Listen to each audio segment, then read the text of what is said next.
بسم اللہ الرحمن الرحیم۔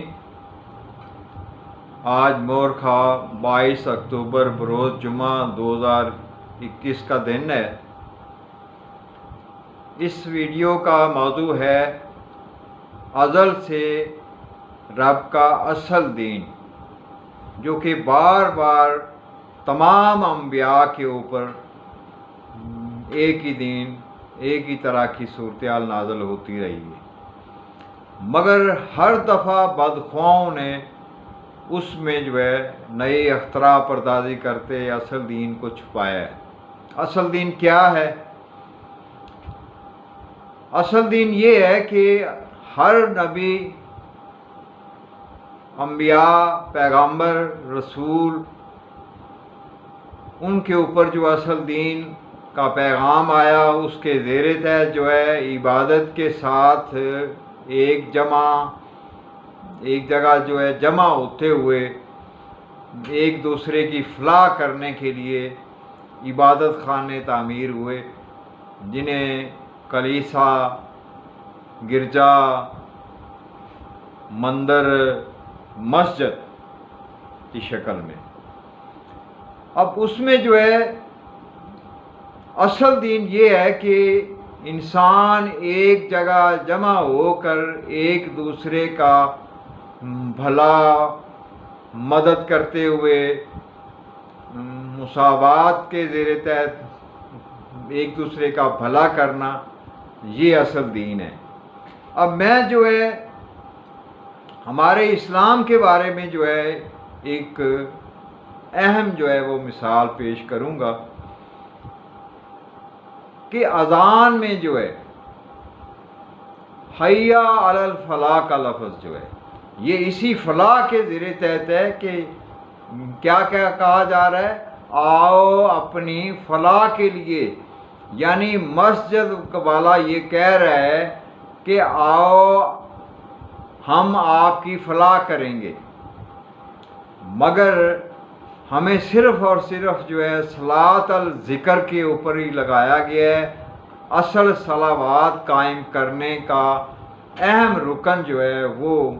امت سے چھپایا گیا ہے۔ کیوں؟ کس طرح؟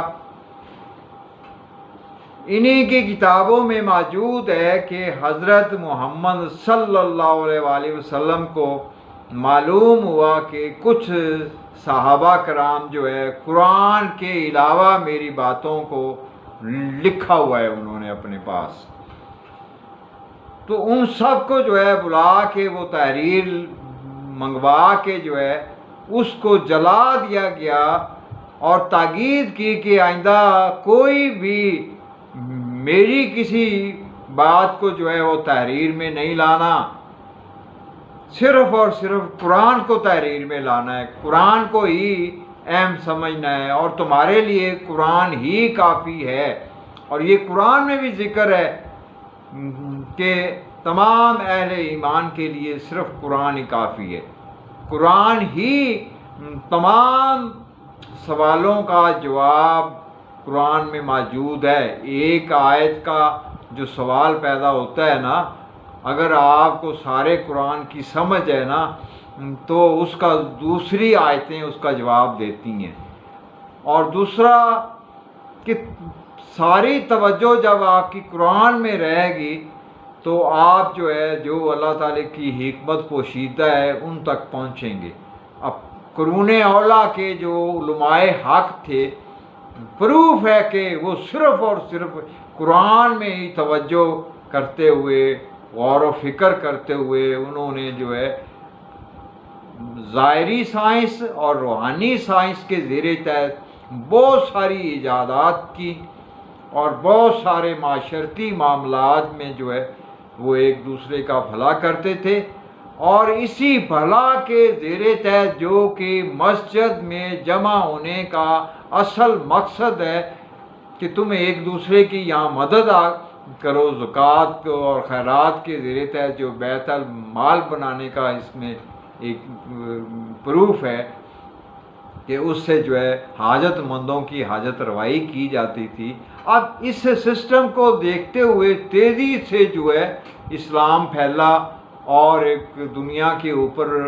عثمانیہ سلطنت جو ہے وہ قائم ہوئی، اتنی بڑی آج تک کوئی بھی سلطنت قائم نہیں ہو سکی، اور دین دشمن لابی جو ہے وہ اس کو توڑنے میں صدیاں لگ گئیں اس کی،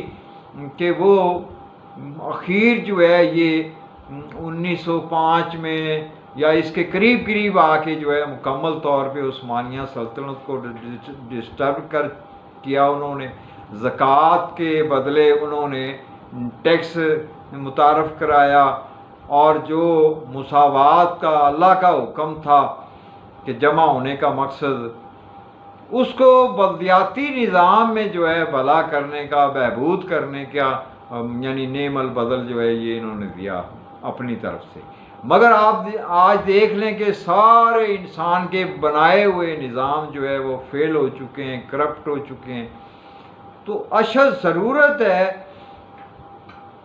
کہ یہ دوبارہ سے جو ہے جو فلاح کا نظام ہے وہ محلہ کی سطح کے اوپر تمام جمعہ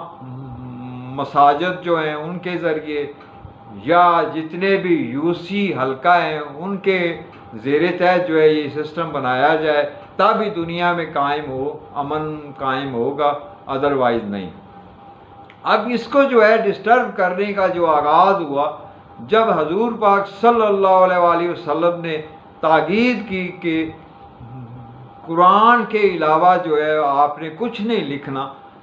تو ازلی دین دشمن لابی جنہوں نے جو ہے اس سے پہلے بائبل لکھ کے جو ہے کچھ چھپایا، کچھ بتایا، یعنی ملا جلا معاملہ بنا کے دیا، تو اسی طرح کا ٹو سیم جو ہے پہلے تو انہوں نے جو ہے آئمہ اور ایسے ملا حضرات بنائے جو کہ صرف اور صرف ظاہری طور پہ جو ہے یہ کتابیں لکھنے لکھانے کے حوالے سے تفرقہ بازی کا بھی جو ہے انہوں نے جو ہے ایک بنیاد رکھی، مختلف امام بنا کر مختلف طریقوں سے نماز پڑھتے ہوئے۔ اور حیرت ہوتی ہے کہ اس دور میں یعنی دین مکمل ہونے کے 250 سال بعد یہ جو کتابیں لکھ رہے ہیں لوگوں سے پوچھ تاچھ کر کے کہ حضور پاک صلی اللہ علیہ وآلہ وسلم نے کیا بتایا، یعنی آپ دیکھ لیں کہ اس نے فلاں سے سنا، فلاں نے فلاں سے سنا، فلاں نے فلاں سے سنا، تو پھر جا کے جو ہے ایک بات، تو کیا ان کو اس طرف دھیان نہیں آیا جب کہ وہ نظام ان کے سامنے علماء حق چلائے ہوئے تھے؟ فلاح و بہبود کا جو سسٹم تھا، نظام زکوٰۃ کے زیر تحت بیت المال قائم کرتے ہوئے جو ایک نظام چلایا ہوا تھا، وہ ان کے سامنے اس وقت چل رہا تھا جب یہ کتابیں لکھ رہے تھے۔ تو حیرت ہوتی ہے کہ اس لکھتے وقت یہ جو نظام ہے یہ کیوں نہیں لکھا؟ ایک تو یہ چیز، دوسرا یہ ہے کہ انہوں نے بہت سارے ایسے اپنی طرف سے گھڑے بہتان اس میں لکھے ہیں جو کہ سراسر قرآن کے برعکس ہیں، جو کہ حقیقت سے کوئی تعلق رکھتے ہی نہیں ہیں، جن کو اس سے پہلے کی جو تاریخ ہے، جو لکھی ہوئی کتابیں تھیں، ان کو وہاں سے جو ہے مطلب ہے پروف نہیں کیا جا سکتا۔ جیسے کہ ایک بہت بڑا پروف دیتا ہوں کہ جب 610 عیسوی میں پہلی وحی آئی، اس وقت حضرت ابو بکر صدیق جو ہے اپنے بہت بہترین دوست حضرت ابو بکر صدیق کے گھر میں حضرت محمد صلی اللہ علیہ وآلہ وسلم اسی بات پہ ذکر کر رہے تھے، تو حضرت عائشہ کا تاریخ میں ذکر ہے کہ وہ سمجھدار 8-9 سال کی تھی جو یہ سب باتیں سن رہی تھی۔ اب 622 عیسوی میں وہی حضرت عائشہ صدیقہ کو یہ کتابیں لکھنے والے 9 سال کی بنا رہے ہیں۔ اب عقل کی بات ہے نا کہ 610 میں جو لڑکی 7-8 سال کی تھی اور فرسٹ صحابہ میں 19 نمبر پہ تھی، وہ 11 سال کے بعد یعنی 622 عیسوی میں آ کے یہ لوگ 9 سال کی اس کو یہ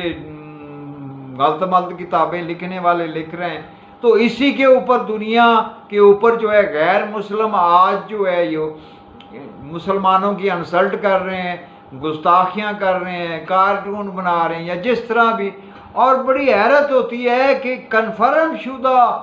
بہتان اپنی کتابوں سے ختم کرنے کے بجائے الٹا ضد کر رہے ہیں کہ جی ان سے انتقام لو، انہوں نے ہماری گستاخی کیوں کی. اب اصل بات تو یہ گستاخ تو آپ خود ہو، زمانے کو گستاخ کیوں بنا رہے ہو؟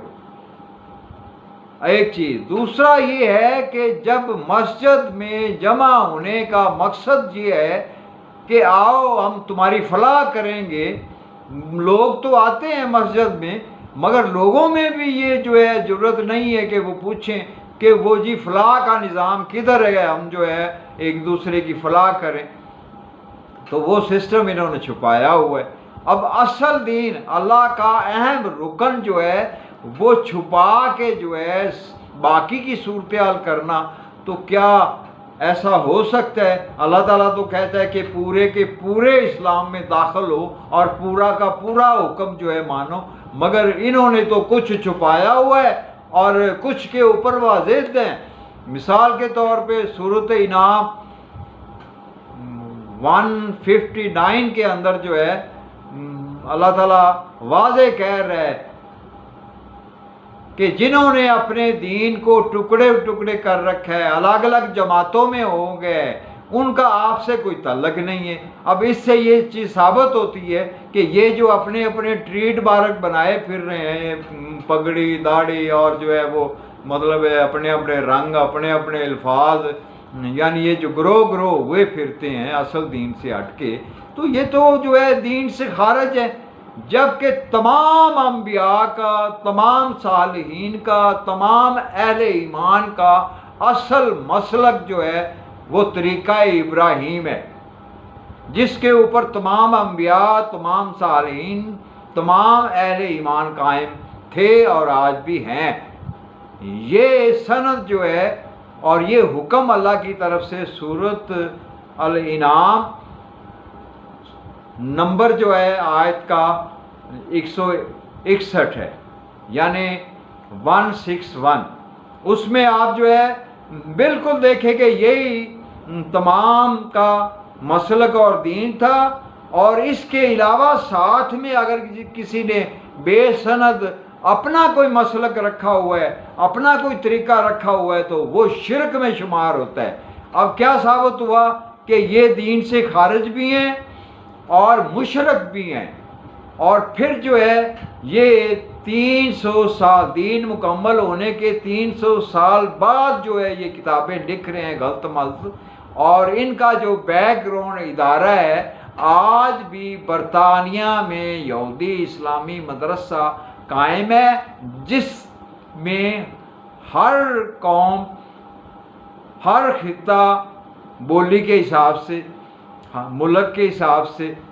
یہ جعلی علماء تیار کرتے ہیں، جن کا مقصد یہ ہوتا ہے کہ آپ نے اللہ کے اصل دین کے بارے میں تو بات ہی نہیں کرنی، بتانا ہی نہیں ہے، بس ان کو جو ہے خالی رسموں کے اوپر اور وہ چیز چلانی ہے جو کہ یونٹی اتحاد کو توڑتی ہو.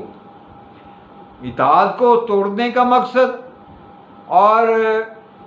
بے مقصد زندگی کا گزرنا، اس چیز کو انہوں نے جو ہے اپنے اپنے مذاہب بنا رکھے ہیں. ان کا دین سے کوئی تعلق نہیں ہے جو رب کا دین ہے. رب کا جو اصل دین ہے اس کے زیر تحت جو ہے یہ قانون اپنائیں تو زندگی تو بہت سکھی ہوتی ہے. مثال کے طور پہ مسجد میں آپ بھی جمع ہوتے ہیں، میں بھی جاتا ہوں، میں اپنا مسئلہ بیان کرتا ہوں، آپ میری مدد کرتے ہیں، تو یہی تو اصل دین ہے. اور اس کے بارے میں جو ہے تمہیں پیدا کیا درد دل کے واسطے جو ایک شعر ہے، تو بالکل اسی طرح ہی ہے. قرآن میں بھی ذکر ہے کہ بہت ساری مخلوق میرا ذکر کر رہی ہے. صرف ذکر ہی کرنا مقصد ہوتا تو پھر انسان کو اختیار اور شعور دے کے پیدا کرنے کا مقصد ہی کیا تھا. پھر اللہ تعالیٰ نے یہ بھی مثال دی ہے کہ تم شہد کی مکھی کو دیکھو، وہ چھتے میں کس نظام کے زیر تحت جڑی ہوئی ہے۔ یہاں تو ایک محلے میں ہم جڑ کے نہیں رہ رہے جو انہوں نے نظام دیا ہوا ہے تفرقہ بازی کا ہمیں، اور دوسری طرف جو ہے چیونٹی کی مثال دی کہ وہ کس طرح مل جل کے رہتی ہیں۔ تو بہرحال جو ہے اس وقت جو انسان ہے نا ان سے بہتر تو پھر جانور بہتر ہیں۔ یہ انسان ہے، یہ اپنے مرنے اپنے فساد ڈالنے کی طرف یہ بالکل قریب ہے کہ یہ جوہری ہتھیار چلانے کے قریب پہنچے ہوئے ہیں۔ تمام دوستوں کو میری اس ویڈیو میں والسلام۔